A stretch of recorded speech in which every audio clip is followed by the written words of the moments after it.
Hey guys, this is Tim of TDG. I am so excited, and that is also why I'm also so worried for Marathon.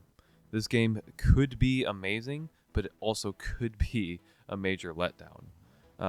Off the gameplay that was shown lately, it looks really good. It seems the gaming community, though, has mixed opinions about Marathon. So, in today's video, I will cover why I am so excited, but also nervous about this game. We'll kind of go over my thoughts on the gameplay, what it looks like from first glance, and we'll also discover all the various elements discussed with the developers in the gameplay trailer reveal that occurred a few days ago. And we'll talk about different elements like gameplay, the runners, implants, loot, why looting matters, factions, for example, and even some ARPG elements that are in this game. Okay, so why am I so excited for this game? Well, for me, it has the potential to be the next extraction shooter. Because if we're being honest, at least in my opinion, there's really only Tarkov, which unfortunately is still rampant with cheaters. But Tarkov, at least for me, again, I've had 1,000+ hours invested into that game. It was the only game that scratched the itch that I was looking for.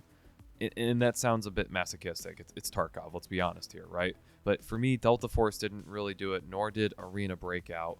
I know there was the Cycle Frontier, but that got destroyed by cheaters, right? But Tarkov has always been that one game that scratched that itch or that feeling where you barely got out of the raid with barely alive with plethoras of loot, and you were left hoping that countdown timer would hit 0 while your heart was beating at 150 beats per minute. No other game has done this, and I think Marathon has that potential. I'm also very excited for this game because its art style, its music, the sci-fi universe that Marathon is placed in, that is something I love. My favorite genre or favorite series of all time and story is Halo. So again, I am very excited for that reason as well. And again, it looks very good as well. And again, I am kind of riding the hype train. I know I am. However, the reason I'm nervous is because if it isn't good, then what? How long do we have to wait till maybe it gets good? Or again, when is the next time another extraction shooter comes up against Tarkov? The space is empty and it is in need of a boost, of something fresh and new. So if you've never played an extraction shooter, the simple formula is you enter a map, you infill, you loot up a bunch of stuff, you kill enemies, players, you fill out or do missions, and then you extract or exfil. That is the simple extraction shooter formula. Again, if you've played Tarkov, you know this very well. And in this game, it is no different. Now, from looking at the gameplay reveal trailer and the gameplay itself from streamers and different YouTube channels and content creators, it looks really good. I was initially pretty darn worried about the time to kill, or the amount of time it takes to put someone down, right? For me, again, maybe this is a poor metaphor, but when I played Apex Legends, for example, which this game has been somewhat compared to, the time to kill was very long. It took multiple magazines for me to down someone. In this game, that doesn't look like it's a worry. It looks like it could take anywhere from 2 to 3 seconds, and depending on the weapons, the armor, the ammo, I'm sure those are all factors that, again, are hard to take into account only at a glance without really playing the game. Now, I think a big element of extraction shooters is that short time to kill because battles are quick, intense, to the point. They reward strategy and patience, and it seems that Marathon has this at an initial glance. And it seems that this game can punish you as well for standing out in the open or running across a field, just like Tarkov does.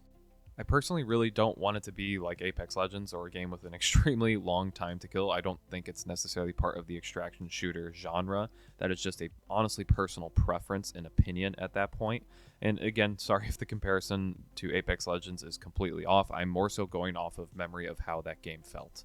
Again, this game was called a Bungie shooter, literally by the devs, so you would expect a similar time to kill as Halo or even Destiny or somewhere right in between. So the dev interview from the gameplay reveal was really insightful and really interesting, and I just wanted to highlight a few things from that and just kind of give you the TLDR version. So the UESC, not the USEC or USEC freaking Tarkov, is the AI you fight, which apparently they're pretty tough. They looked somewhat tough. If you're in a good coordinated group and you're communicating, you should be okay. But again, if you get caught out in the open, it looks like you can actually get punished by them. I wonder how, again, ultimately for me, how the AI compares to Tarkov AI, which is, again, completely insanely punishing, and you need a science degree sometimes to make sure you're not within their line of sight, looking at you freaking lighthouse bosses. The runners, they got to talk a little bit about this. There's going to be 6 runners at launch in September 23rd, but there's going to be 4 for alpha, I think, on April 23rd.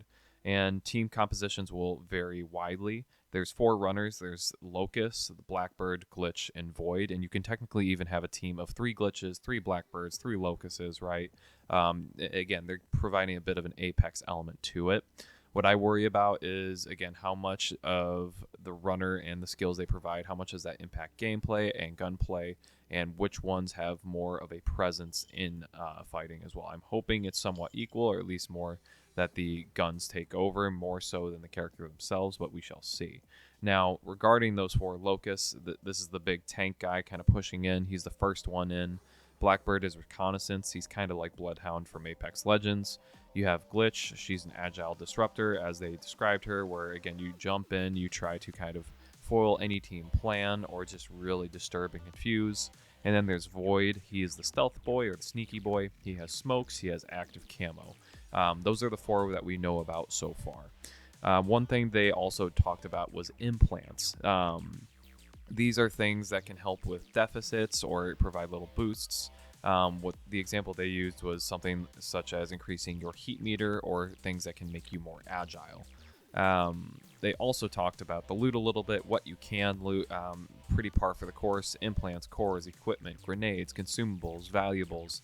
Again, you can do basically money runs like you can in Tarkov in order to build up your space bank, as they said. Again, there's also backpacks, attachments, weapons, materials, keys, again, almost everything you can think of. Now, in the interview itself, somebody asked a question of why does looting matter in this game? And the devs responded with, well, with factions, again, this is one of the main reasons you loot, is you do contracts missions for a faction, and you meet this AI representative, as they said. You'll work with the faction, and as you do contracts, you can kind of get upgrades for yourself over time, such as improving your heat meter so you don't get overheated, which again can be a negative deficit or debuff per se in battle. You can improve agility, things like that. And again, as you progress, it's almost kind of like the loyalty built up in Tarkov. You get more items or gear to buy in order to improve your runner. In doing so, as you progress through the game, they stated that the challenges of the missions can get harder. Again, so you need the loot to survive longer and be able to fight harder hostiles, which alludes to the rumors that there could be Destiny-style type of bosses in this game within the missions themselves, which sounds really, really exciting. And they also discussed something about a black market, and again, that can help with upgrades as well, where you can buy things off the black market. I wonder if this is similar to the flea market from Tarkov. And another nice note that they added was that even if you die, again, and you completed the task before you died, you still complete the contract. Whereas in Tarkov, this did not occur, so that was always a very difficult thing. I think that's a nice, again, just addition to the game itself. The devs also talked about a somewhat ARPG component to the game and about, to quote them, marathon build crafting your runner. So what they said was that runners are a base for a build. Runners have implants that, again, it can increase your stats, like you can increase your resistance to poison, for example, or increase your agility. Shields that make you more durable. You can get things called cores, which give you extra passives. And at the highest tier, there are cores that are specific to the runner that can really boost a specific runner. For example, a double jump is now turned into a triple jump for Glitch if you have the correct core that, again, is aligned with that character. They also discussed how weapons have progression as well, so they mentioned even exotics, gold items, purple, rare, and I'm assuming common. It sounds like a similar system to Apex in color scheme at least. And what I wanted to do next was just give you some highlights from the gameplay shown above. So firstly, the Halo Sniper is in this game, basically. Now, not the Halo Sniper, but the reticle at least, where, again, the reticle, the little circle goes over someone's head, it turns red, you shoot, right?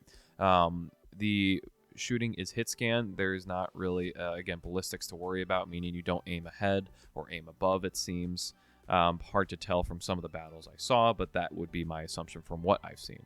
Again, in regards to gameplay, is a group of 3 players, up to 18 players in a zone with PvE, VP with looting. Again, you'll build loadouts in between runs. You infill, then you exfil with loot while completing contracts. If you die, your gear is up for grabs. Again, there's an undetermined, or it is undetermined, I should say, if there's an insurance system. They did not specify this, just like there is in Tarkov. It also, again, another big aspect that you'll notice and see in the gameplay is you don't just die, you get downed if you're running with a team, or unless you have a self-revive, which again, that is from Apex itself. That's why it's getting so many comparisons to it, unless you most likely are running solo, or again, if you have a self-revive. There is also an interesting factor, again, where they talk about factions sponsoring you with a fresh loadout. So let's say you get to a point of where you literally have no loot. Maybe some of you have been stuck in this position where you have no money and you have to just do scav run after scav run after scav run. Their solution to this is factions sponsoring you with a fresh loadout. And they said this loadout basically meets the bare minimum in regards to survivability and can even help you kill somebody who has top tier gear, and that is your quote unquote reward as well. There is even elimination systems with people who are down. So if somebody is down, you can eliminate them by pressing the button, stabbing them in the chest, right? And the revive system is similar to Call of Duty Warzone, it seems, where you just press a button, hold it, and slowly but surely the revive circle completes, and then the person is back up. They also mention how there is dynamic events, variable weather, and the PvE/VP combat is, again, changing every single match. So they essentially said that no run is the same. They did not say there was a limb system like you would see in Arena Breakout or Tarkov, but they did say that the guns are impactful, meaning a gun can knock you out of a sprint or slow you down, and status effects can occur, and you can even become immobilized. So again, they do have a treatment system for this that is varied to help you kind of tackle any problem. There is fall damage, so if you fall a certain height, you can take damage, and then you have to heal. You don't regenerate like you would in maybe Destiny or Halo. There is a map legend that showed, again, crew exfil, a guarded exfil, intercept, UESC incursions, and even high-value targets, which you are able to look at. You have a primary and secondary weapon, backpack with a certain amount of slots, similar to Tarkov, shield cores, cores themselves, and implants. And what I did notice is that killing some of the AI took 3 to 4 shots. They have some shields, it looked like. And again, if you're with a team, you should be good to go. It seems to me, and this is my thoughts, that the AI themselves are not as brutal as Tarkov, but that remains to be fully answered because there's so much we don't know. Again, sniper headshots are one shot. I'm hoping that is across the board, but again, maybe ammo or type of ammo will impact this. Again, the combat itself, though, is very similar to Apex. There was nothing wrong with the shooting itself. It was just the time to kill that I did not like. So this could be still very fun because the combat in Apex was a lot of fun. People were concerned about this game being very slow. I wouldn't. You can really zoom around at times and you can move really fast. You just have to be smart about it. Purple enemies look hard to kill. They're a purple AI. I'm going to be guessing, and this is a prediction, that the sniper is going to be overpowered, and people are going to complain a lot about it, to say the least. And in my case, or I would assume, that if you're pretty darn good at games, or just even decent, a 1v3 or 1v2 is very, very possible in this game.